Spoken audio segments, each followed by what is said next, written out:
ছাত্রলীগ ত্যাগ দেওয়া হয়েছে। আপনারা আন্দোলন করেন তাহলে সেটা হচ্ছে ছাত্রলীগ কিংবা অন্য দল।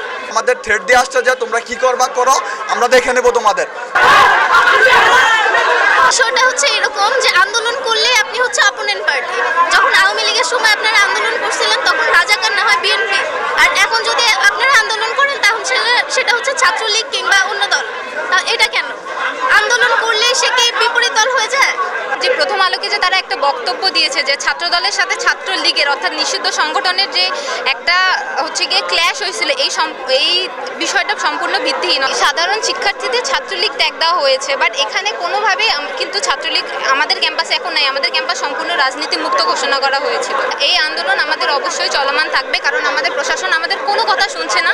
ইভেন তারা প্রশাসন প্রত্যেকটা ইন্ডিভিজুয়াল স্টুডেন্টদের ইনফরমেশন নিচ্ছে। ইনফরমেশন নিয়ে তারা গতকালকেও হুমকি দিচ্ছে যে তাদেরকে দেখে নিব, আজকেও তারা এই হুমকি দিচ্ছে।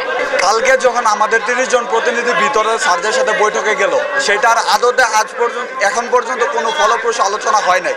যত আমরা দাবি উত্থাপন করেছি স্যারদের সামনে, স্যারদের শুধু একটাই বক্তব্য, তদন্ত সাপেক্ষে সব বলবে।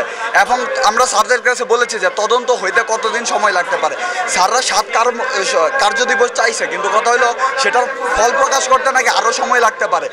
স্যাররা যেভাবে বললো সেটা হয়তো একটা লং টাইম প্রসেস, হয়তো তারা এমনভাবে বিষয়টাকে ডিলে করছে যে 2 থেকে 3 মাস অথবা 4 মাস আরও বেশি সময় নিতে পারে, এবং তারা এই সম্পর্কে সুস্পষ্ট কোনো কথা বলে না। তাদের সর্বশেষ আমরা বসেছিলাম, আমরা আলোচনা করব, কিন্তু স্যাররা সবাই চলে আসছে, মানে উঠে আইসা পড়ছে এবং আমাদের থ্রেট দিয়ে আসছে যে তোমরা কি করবা করো, আমরা দেখে নেব তোমাদের।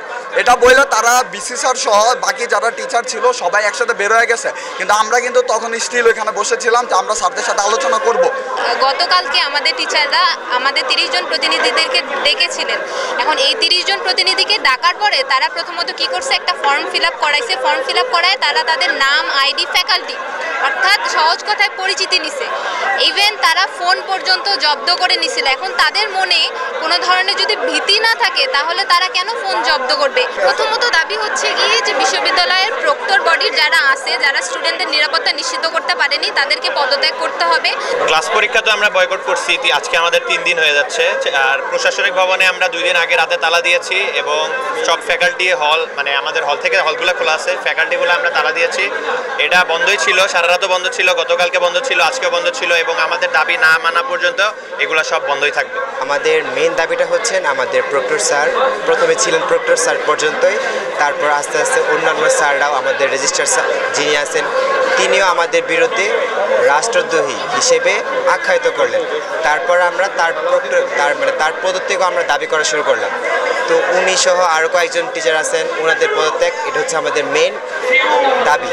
তাছাড়াও আমাদের অনেক কিছু দাবি আছে আমাদের শিক্ষার্থীদের, যেমন আমাদের হচ্ছে ক্যারিয়ার ভয় দেখায় স্যাররা। আর কালকে হচ্ছে আমাদের 30 জন যে গেছিলেন স্যারদের সাথে বৈঠক করতে, সেটা হচ্ছে আর নেগোসিয়েশন করার জন্য, কিন্তু স্যাররা কি করলো, তাদের আইডি রেজিস্ট্রেশন লিখে নিয়ে তাদেরকে হুমকি ধামকি থ্রেট দিচ্ছেন, একদম ওপেন থ্রেট দিচ্ছেন। এগুলো তো আমরা শিক্ষার্থীরা মেনে নিব না। আমাদের বন্ধু, আমাদের সিনিয়রদের থ্রেট দিবে, এগুলো তো আমরা মেনে নিতে পারবো না।